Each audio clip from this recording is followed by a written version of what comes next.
başlayır ananın səsindən. Ananın səsini tanıyır uşaq və ətrafda olan digər səsləri tanımağa başlayaraq çalışır onları təqlid etsin.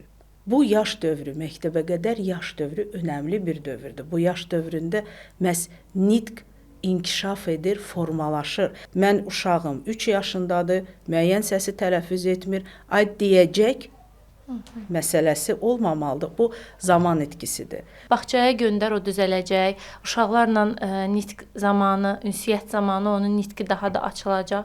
Uşağın digər inkişaf mərhələsinə keçidi ləngidir və bununla yanaşı uşağın bütün inkişafını ləngidir. Ümumiyyətlə, savadlı ana öz övladının psixi və fizioloji inkişafını çox gözəl müşahidə eləyə bilən anadır.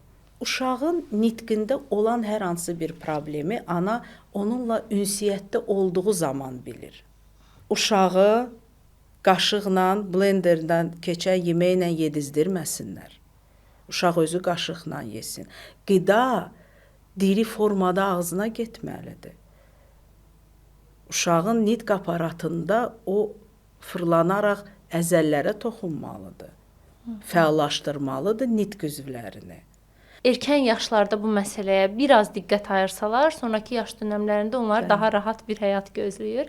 Uşağınızın üzərində gördüyünüz hər bir problemi qəbullanmaq məcburiyyətindəsiz.